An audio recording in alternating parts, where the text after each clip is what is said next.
YouTube. Meet microwave. They're pretty in there. But check this out. Okay, so this is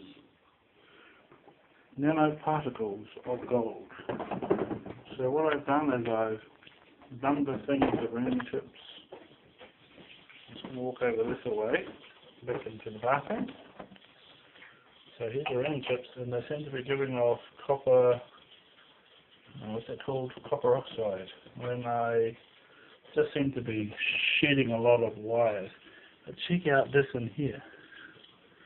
What's going on? Well, gold is coming out of the top, overflowing down. So what's happening is this negative electrode, which is on this one, that metal chunk in there, that's the negative electrode, and it gives out gas.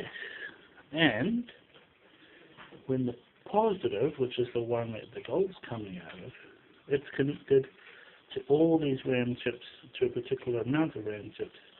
They're all connected by contact, and what's going on is gold is seeping out of them, just slowly, really, really slowly. I'm going to have the power switch on. So, there you go, switch it on, and we see bubbles. So, that there is carbon gas. No, wait, that's wrong. That's hydrogen gas. And this one gives out carbon gas. Now, what happens is the power supply goes through the positive. It goes down and into those. But then it bounces back like a reflux. And then the power comes back up. But what's really coming back up is the gold. Now, the electrician guy went outside and he stole all the gold off of the thing that it has been accumulating on outside. I'm guessing it's a positive electrode trap out there.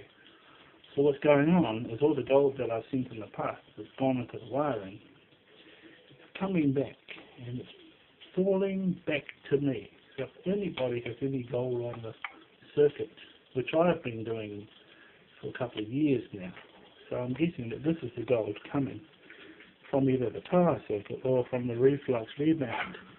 And here we have a layer below, you can't really see it, but from there down it's white and above is yellow. So if I just leave this going, as long as the positive does not corrode, and the positive on the peg, which is holding to the RAM chip, doesn't corrode too much, possibly all the possibility of gold will bounce off, go back up, fall out, and drop down. You get a thick layer of gold inside. So when I get that layer of gold, move it over, bung the crappy stuff in here, put the actual gold in here, add some water on top of it, wash out the salt. Because in here I have just got water and some table salt, iodized. Okay, so over here I have a twin magnetron magnets repelling each other. Any metal going in will push away one of the go in, and the only thing coming out will be non-metal water. It's low in iron, low in heavy metals. Don't know if it will stop any aluminium fluoride, but aluminium helps in an electrical way while a lot of men go bald. Too much electricity in their blood. And too much electricity comes at the top of your head, and that chases away the illness in your head and in your body. And if we want to piss out all our life, that's stupid. And I'm like, my body breaks it down, doesn't need any more, so I've got to go through it now. So I'll probably have to fast a little bit. If you do it slow, run the water slow, there is a minor wastage, but you give allowance for the magnetism. It is quite strong. Now here is some 3 little neodymiums, and to pull that off is quite hard. Listen to how hard it is on. It's reasonably tough. So if you get a few more of those. But I've seen one of the guys' plans for making a metal repeller, and we know that Ormus is repelled by magnetic fields. So these magnetron magnets, they have a magnetic field, and to make them repel each other, to face them negative on negative or positive on positive, facing each other and you tie them down, like I have, will cause a repelling field. Anything going in will be repelled away. So, Ormus itself doesn't like it. So, it could be true that Ormus is coming out the other way. This is my mop. This long pole is my mop. But anyway, back to the story, back to the topic. Repelling, but I wonder if it's repelling the Ormus away. So I'm filling out the bottle with the repelled non-metal, and it looks really weird and white. That could be Ormus because it's going slow. Ormus wouldn't usually go through a repel field, I don't think, unless it's repelling the metals. This is heavy in metals, so I need my ppm meter, test if it's high in metals. If it is, then I know that should be the output and that should drain away. And the other side should be the collector, and I collect the Ormus. So I figure out which one has heavy metals, make that one the out, like I just said, explained it just before, and collect the Ormus. Ormus is orbitally rearranged monoatomic elements.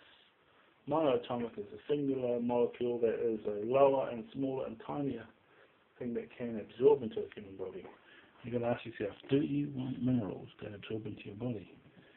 Well, the body depends on minerals. I'm not saying stones and bricks. Minerals like magnesium, potassium, and all those good things. You know, the scientific ones. There's 12 of them that your body really needs. If you look for a book called the 12 Zodiac Salts, you'll see that they are all minerals, and there are 12.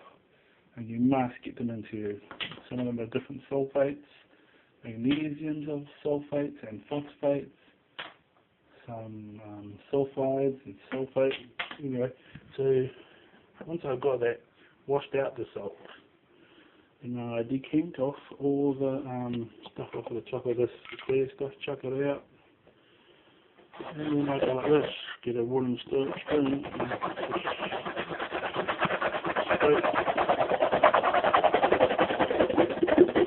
and keep doing it until you've gotten it all off the sides, and then you tip it. And what do you see? What do you think that is? It's pure gold powder. Now, there is a percentage of copper present. I saw a man on TV. He found in an auction sale, one of his auction sheds, with all his gear, he found this gold dust. So he took it off to some recycling gold place, and they could electronically detect how much gold and how much copper. So they can pay you for the copper, whatever rate is going for the copper. And at the moment, gold is going at 1,250 for a gram. What's it called? An ounce. So that's heaps. An ounce is pretty big. But I was told powder ounces are the size of a dessert spoon, which is still pretty big. Well, this is half a teaspoon. So think of that. There must be, in a tablespoon, there must be about 7 teaspoons. Maybe 8. So you need quite a few of these. So it took me a day to get a teaspoon. So in 7 days I ought to have enough.